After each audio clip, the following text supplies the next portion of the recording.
G'day guys, and welcome back to episode 13 of the Daily Discomfort Podcast. This week, I'm going to be bringing to you another discussion that was had this morning at the men's community after the run club and breathwork.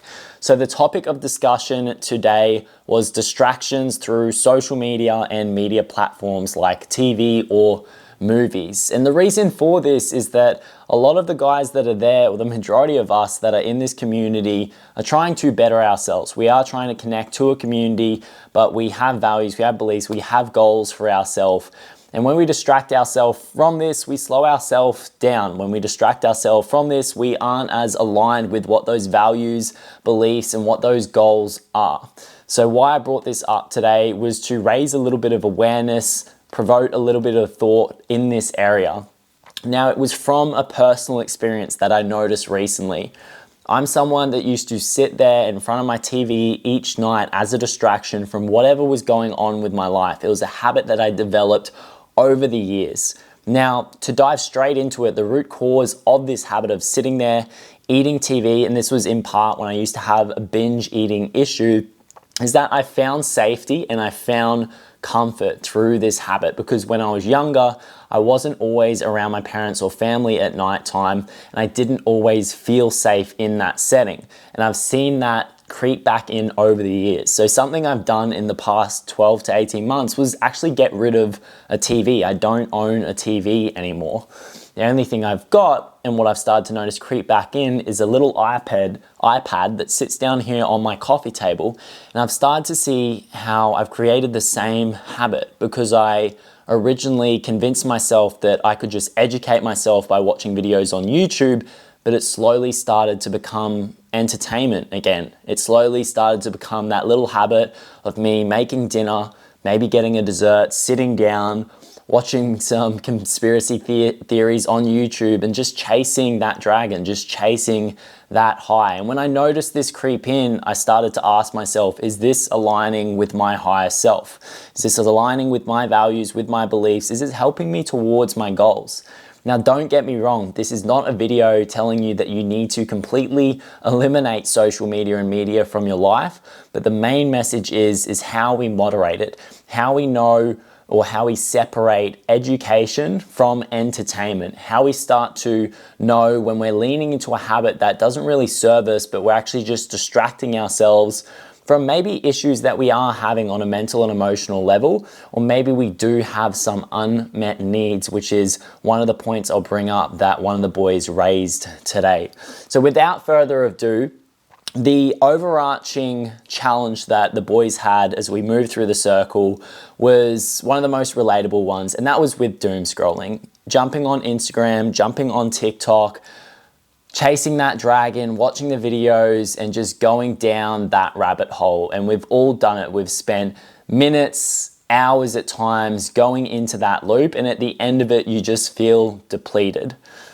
Now, there's a few points that I want to dive into for this. One of the first points raised on this topic was how then can we use social media more effectively if we do get into those scrolls, which are bound to happen at times. That's what these platforms are designed for. They're designed in a very intelligent, but I dare say conniving way for us to be absorbed into it. Now, one of the boys, Zane, raised the point of making sure that your algorithm, making sure that the content on there, the people that you're following, the things that you're watching are actually aligned with what you're trying to do. So for example, for him, he's building a business. So a lot of it is business content, and that's what he is consuming. So this is a very smart way to do it, is actually doing an audit on what content is being spat out at you each day. What are you watching, listening to, and reading? Is it really aligning with that highest version of yourself, your own values and beliefs? Can you start to zoom out and think, is this serving me, or am I just acting on impulse? Am I just being pulled in each time? Now, the next point I want to take this to, because I think this can get you in a little bit of a loop as well, where we start to convince ourselves that it's education. But if you think about it, even when you're watching these educational reels at times, these fast, quick-hitting, clickbaity reels and that they're going to promise you're going to make $1 million, or you're going to crush sales, whatever it may be, or it could be something health and fitness related, it could be something to do with relationships. How do you feel in that moment? Do you feel compelled by it or pulled in by it to keep watching the next one. And then when you leave that session of scrolling, going through these videos, are you integrating it into your life? Are you implementing it? This is something that I saw in myself, is that I'm watching all this content, but shouldn't I know a lot more from all the content that I'm consuming?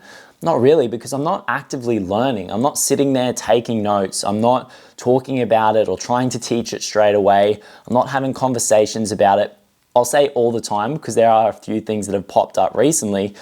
But this is where we start to convince ourselves that we aren't just scrolling, that we aren't just distracted. We can start to even turn what would be a productive or more positive algorithm on social media into another way just to entertain our minds, because we don't want to sit in stillness, or we don't want to take the time to recover or get more sleep or do whatever else it is. Maybe spending more time with your partner, being more present with your family or your friends.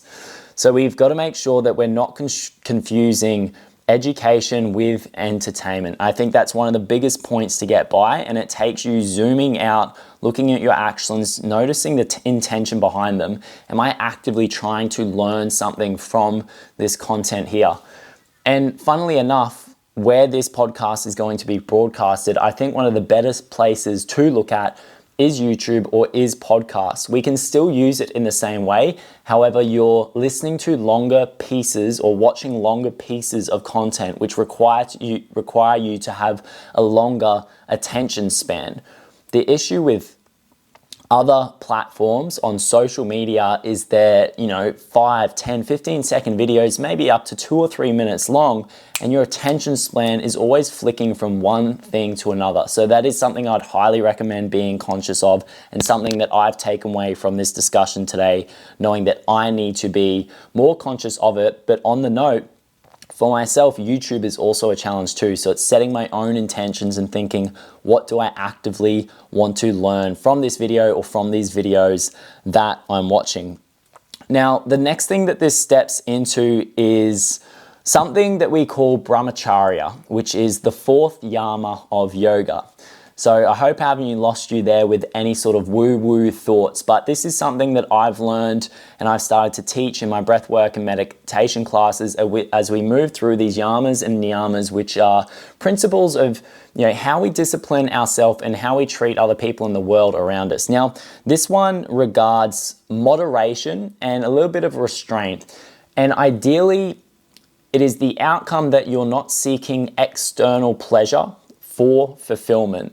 However, you start to turn inwards, and this means sitting in stillness, sitting with what is there, and not becoming dependent on food, TV, social media to be your happy time, but looking beyond that, turning your attention inward.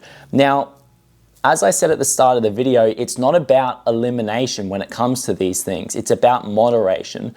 So if you're someone who enjoys gaming, you enjoy watching media, you enjoy a doom scroll every now and again, how can you start to moderate it in a healthy manner? How can you still get the things done that you need to get done? How can you still step towards your health and fitness goals, your business, career goals, making sure that your time in your relationship counts, making sure that you're present around your friends and your family without having these things impact them? The other issue with this too is when we don't moderate it, is that we start to suck some of our creative resources. When your attention, one of your most precious currencies, is constantly directed towards consuming other people's content, you lose creativity of your own. You lose time spent that you could be creating things of your own, producing your own thoughts, and not always absorbing or consuming what someone else is saying, whatever you're watching or whatever you're listening to. So on that note, something to reflect on is, how can I start to moderate versus just eliminating some of the content, some of the social media and media that you're watching? And a big thing here is just to ask why you're watching it in the first place. Again, setting an intention and asking yourself at times, how do I generally feel after watching this content? This brings me to the next point, which is the irony of discipline. When it comes to men, a lot of us who are driving for higher performance in our fitness and health, careers, business, we please ourselves with the fact that we are disciplined with how we train, maybe how we eat and how we approach our work and this hustle mentality. However, there's a lot of us who can struggle just to have the discipline not to scroll our phone or not to sit there over-consuming productivity advice. And this may not ring true to everyone that's listening, but if you're someone like me, it's definitely going to ring true. I'm someone who's definitely been an over-planner. I'll keep watching, keep learning before I take the action. And sometimes you've just got to trust yourself in taking that action. And what I've learned from friends who are successful in their careers or in their position in life is that you do have to be ready to fail. You've got to remove that limiting belief that failure is going to be the end of you, because it isn't.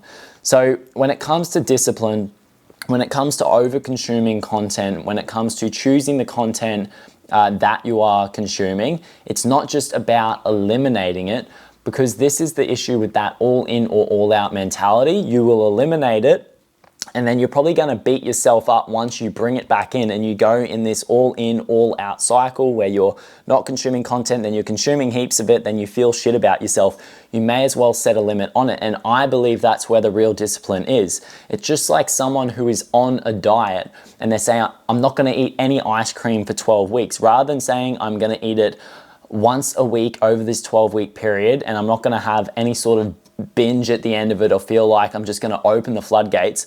On the same note, someone who has a little treat each day, I'm a big advocate for a flexible diet when it comes to the clients I work with and for my own diet as well. And I hate to even call it that work, it's just the way that we eat essentially.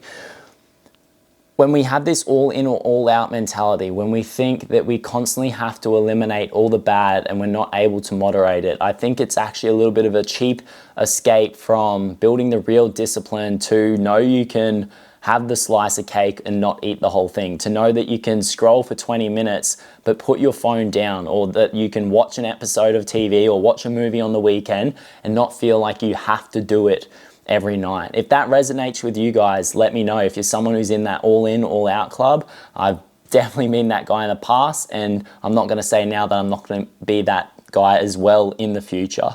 So that's a very important one to take away from the podcast today. Now, moving on to this next point, one of the points raised from one of the boys, Lockie, he mentioned unmet needs. So he was sharing his own experience with it and, regulating his nervous system, which when we look at a human, right, we're always seeking, or we should always be looking for, and our body is engineered or wired in a way to do so, to find homeostasis, right? To find our balance. If we're constantly in a state of fight or flight, this is no good for our health and longevity. Same goes for if we're always in a parasympathetic state, but we need to be in a sympathetic state at times when it comes to work or when it comes to training. This is naturally what should be happening here. So when it comes to unmet needs, the questions we can start to ask ourselves are, what are some of the physical, mental, emotional, and maybe social needs that are unmet? To give you some examples of this, if you're someone who is maybe constantly under eating, or maybe you're eating a lot of food but not the right foods and your body isn't getting the nourishment, the nutrients that it needs, this might start to show up with poor sleep. Now, you've had poor sleep, this affects your emotions for the day, you're feeling stressed and whatnot. So each day you start to get into this cycle of you finish work, you're home in the afternoon, your body's already nourished because you're underfed or you just haven't got a higher quality diet. So you start reaching for foods that aren't so nutrient dense but are super tasty because you're just trying to get out of this shitty mood that you've been in all day. Sound familiar? Been through it as well, trust me. So when we look at unmet needs, we can look at on that physical level. The physicality side of it, or physiological side of it, can influence your mental and emotional state as well, and vice versa. If you're someone that is dealing with some sort of hardship in your life, or you're dealing with a lot of anger or sadness, and this is influencing how you eat as well. Again, maybe you're undereating or you're overeating, but the wrong things, or you're someone that's using drugs, using alcohol, due to these unmet needs. And this pushes me into the next point. Why I brought social needs into it was just from personal experience. Being someone in the past who was a bit of a loner, who didn't hang out with people for a fair few years there that often outside of work because it was so social, and I always felt like I hate to say it, my social battery was drained. I just wasn't having deep, more meaningful, fulfilling experience. They always felt transactional to me at the time. If we aren't having those social needs met and we feel alone, even though we're around people, or maybe we're not around people, if we don't feel connected, if we don't feel that safety like I mentioned earlier, this is where we can start to rely on distractions, on social media. We start to eat food, we start to use drugs, we start to use alcohol to fill these spaces. If that sounds like it's you, it's probably pretty on par with what might be going on at this point in your life now. However, don't take this as medical advice or the sort of advice or support a psychologist would be giving you. Like I said, I'm speaking from the experiences and perspectives of my own, but also some of the boys at the Run Club today. So what can we take away from this video today? I think the big thing that I want to leave you with is the question to ask yourself: when am I acting from impulse? So when it comes to social media and media, has it just become a habit that gives you a bit of your day back, so to speak, because people get this revenge with, if they're an employer and they're not happy with their boss or the work that they're doing, they feel like their time's being stolen, their attention's being stolen. So they think they're giving it back to themselves by sitting there and doom scrolling at the end of the day or in the afternoon, binge watching TV or movies. How can you start to moderate the media that you're using? So not only moderating the amount of time on it, but actively questioning, why am I watching this and how is it leaving me feeling, or how is it guiding my perspective? If you've noticed that you used to be someone that was quite positive, or maybe you felt just a little bit more witty or more intelligent, and over time you feel like you've become a little bit dull. I know I've felt this over the past few years when I haven't been conscious of these things and I haven't been actively problem solving or educating myself. Start to ask the questions as to why, and start to look at the content that you're consuming. And the next question is, what media will serve your higher self? I'm talking about that man that you actually want to be. What does that even look like for you? What does the vision of your life look like? Who do you need to become, or who are you potentially already that you're not allowing the full expression of in this world? Who is that guy? What content is he consuming? How is he moderating his content? And is the content that you're currently consuming in line with what that guy would be watching? The final point that I want to leave you with, and the final piece of knowledge, is to understand that your energy, this is something that's misunderstood. We look at currency as money, and it's obviously how we pay for things in this life. But if we look before that, it's energy, effort, and time, right? When we look at energy and effort and time combined, though, we start to look at attention. We're focusing on something, directing our effort and energy towards it. Your energy is one of your greatest currencies, and everyone wants it.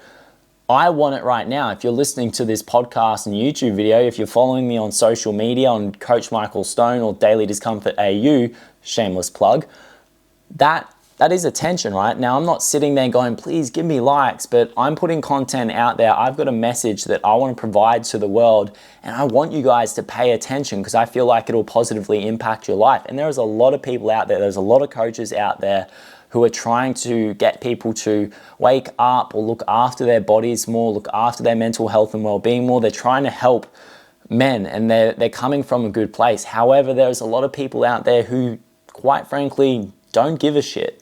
They just want to put content out. They just want to sell products. They don't really care how it affects the consumer. Now, we can't really stipulate how many are on the good side, how many are on the bad side, and I probably shouldn't be the one to make that sort of call there, so I'm not going to dive into it. But for you as the one consuming content, just think how valuable your time is. Where do you want to direct your time? Do you want to look back into the months and years, and would you be looking back at the amount of time and energy and attention that you gave to the things that you've been watching, the amount of times that you've been doom scrolling? Are you going to be proud of it? Are you going to think, maybe I could have spent that time a lot better? Maybe I could have been actively learning more or just connecting with people.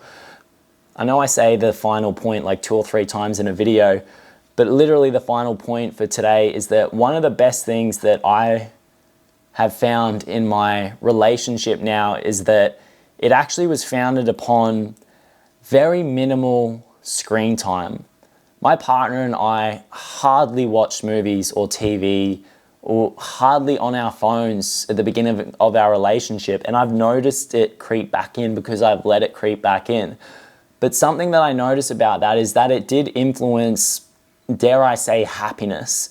Not only being present in the relationship, but also when I was by myself or I was around friends, I found myself more present and I wasn't chasing this peak at the end of the day to sit there like a zombie in front of a screen, that being someone that couldn't control their impulses, and I was addicted to educating myself, in quotations if you're listening to this, or addicted to watching TV or watching movies, and I just drained so much of my time, energy and attention doing those things. So if you're still listening to this today, if this is something that resonates with you, just let this be that piece of content that actually gets you to do something about it, that actually gets you to ask the question, is this creating a positive impact in my life?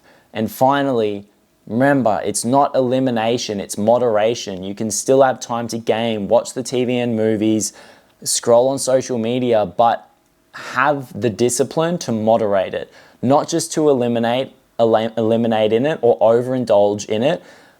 Give it a place in your schedule, across your day, across your week, and let that be the time that it gets, and no more. That's it for today, guys. Now, a few little announcements. If you're someone in the Brisbane community that has been looking to come along, we won't be at our usual Newstead location next Saturday morning, but we will be there on after. Excuse my English. Finally, if you guys are interested in some Daily Discomfort merchandise, I've done an order for some muscle tanks. They'll be coming through, kind of similar to what I'm wearing, but black with a little Daily Discomfort logo there. We've got some new caps coming in as well. If you're interested to get some, just send me a DM on Instagram, on Instagram at Coach Michael Stone, or at Daily Discomfort AU. That's it for today, guys. If you've got any questions, feedback, comments, leave them in the comment section below, or if you'd like to get in touch with me personally, at Coach Michael Stone or at Daily Discomfort AU. Thanks for listening today, guys, and I hope you enjoy the rest of your day and the rest of your week.